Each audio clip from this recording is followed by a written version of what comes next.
Hi, I'm Josh, and the Roland SK-88 Pro, which you were just listening to, is actually a really cool piece of music gear that, oddly enough, has its roots in vintage gaming.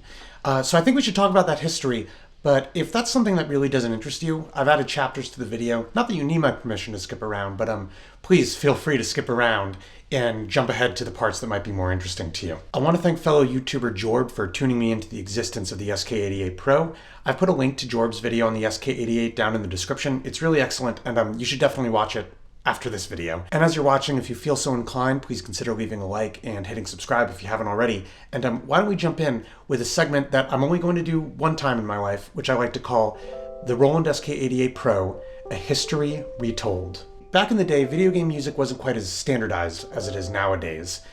Now, like if you download a game, you can have audio files in it, but if you jump back into the 90s, adding audio files would, well, make it incredibly difficult, if not impossible, to store a game. It would take up way too much storage space. So it made a lot more sense to just have like a MIDI file that you could then send to a sound card and have it play back the game's soundtrack using its own sounds. From early on, Roland had a product called the MT32, which you would just plug into your computer and it would operate like a sound module. The game would send its MIDI data to the MT32, it would play back the sounds for the game's soundtrack, and as you jump forward in time, Roland then introduced the sound canvas line, like the SK-88 I've got sitting right next to me. The sound canvases used what's called general MIDI, which was a standard for using these kind of like gaming sound modules. The way that general MIDI would work is that all the general MIDI devices modeled the same selection of instruments ordered in the same way. So that way, a game's MIDI file could send data saying like, I want you to play this note on patch 25. And it would be the same instrument across multiple general MIDI devices. Roland made a whole heap of sound canvas modules and sound cards, including one called the SCP-55, which can only be found in the Doom realm. You could then use your sound canvas to enhance the soundtrack of games like Doom, Doom 2, or Descent, which, a quick aside that doesn't really have anything to do with the topic at hand, Descent is actually one of my earliest gaming memories, playing it on my dad's computer. I really sucked at it. But yeah, and then you have over here the SK-88 Pro, which is like the sound canvas modules, but with a keyboard. And thank you for tuning in. That concludes the first and only episode of the Roland SK-88 Pro, a history retold. Now we're going to go to the overhead cam and listen to the actual sounds of the instrument. So I thought before we start talking about features and all that, I would show you some of my favorite sounds. So to start with is the basic piano sound, Piano 1.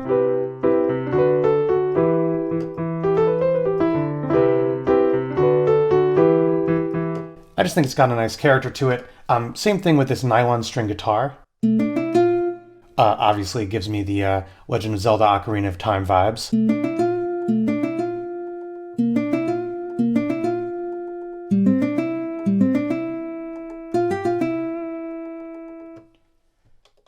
I'm also really fond of sound number 77, Bottle Blow. If you are a Super Mario 64 fan, you will recognize this.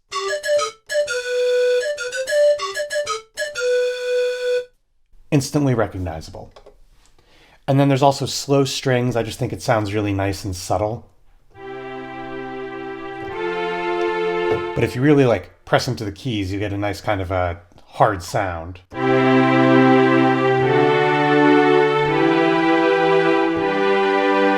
So that's cool. And lastly, Choir Oz. It just has this cool sci-fi vibe to me.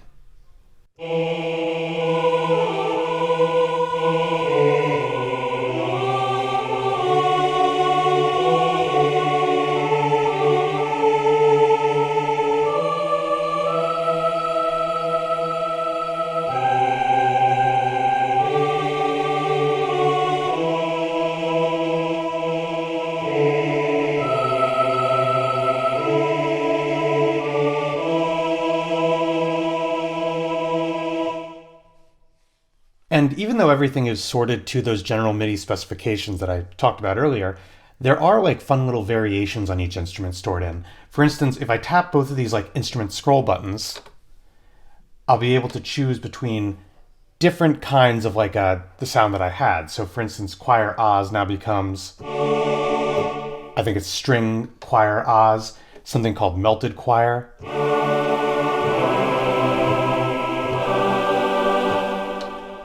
Church choir. Sounds like they added more bass and a little more reverb.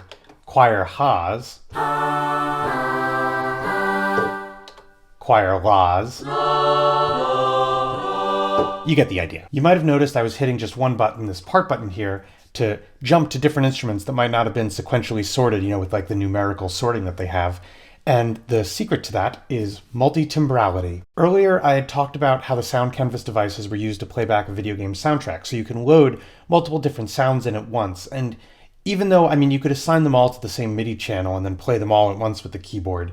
But the other thing that you can do is that you can play them over MIDI and sequence over MIDI, which I will now demonstrate using the Deluge if I can find the project. So over here on the Deluge, I'm sorry, I know it's off screen, but I have a project that's just sending MIDI data to the SK-88. And when I hit play, you'll get to hear maybe not quite the sickest jam you've ever heard.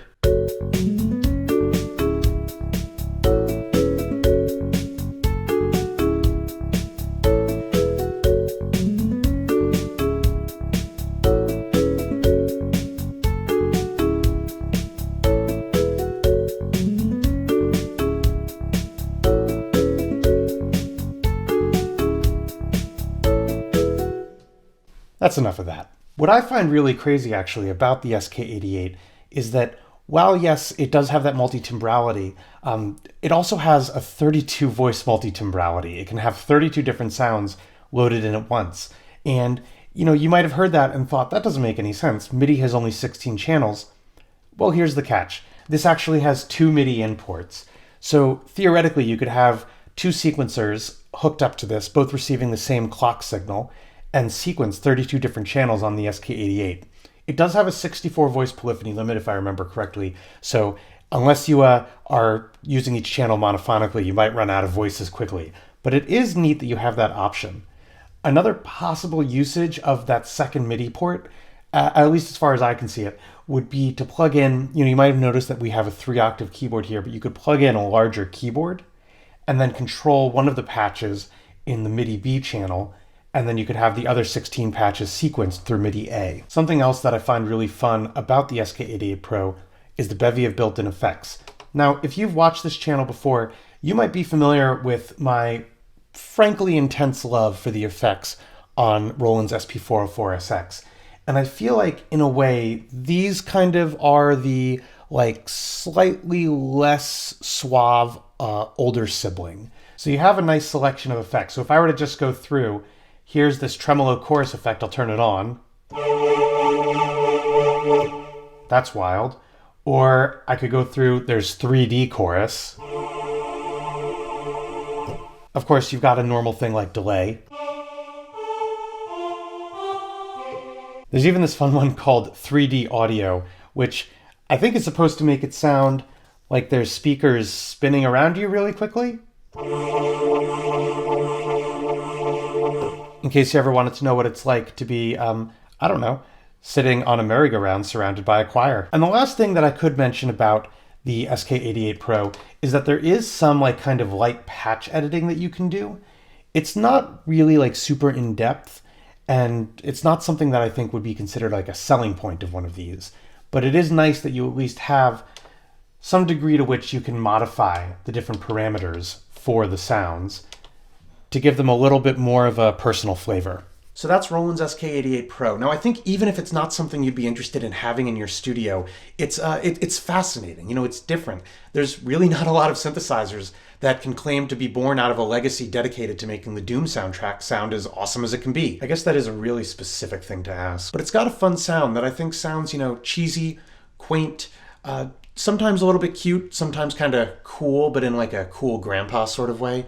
But it's inspiring, at least to me. So why don't we close off the way that we opened the video with a little SK-88 Pro jam. Before we do though, I want to thank you so much for watching and listening. If you enjoyed the video and you feel so inclined and have not already, please consider leaving a like, hitting subscribe, and leave a comment. Let me know what you think. I'm getting used to the new studio space, so I've got the new camera angle. I'm a little more relaxed. I'm leaning on my desk. Let me know if this seems good or not. And also, of course, if you have any questions about the SK-88 Pro, leave them in the comments. I'll try my best to answer them as well as I can. And of course, after our closing jam, I definitely suggest you go and check out Jorb's video that I mentioned earlier. I've got a link down in the description. I hope it shows well on the camera that I'm just pointing down. Okay, I'm just kind of wasting time at this point. Music.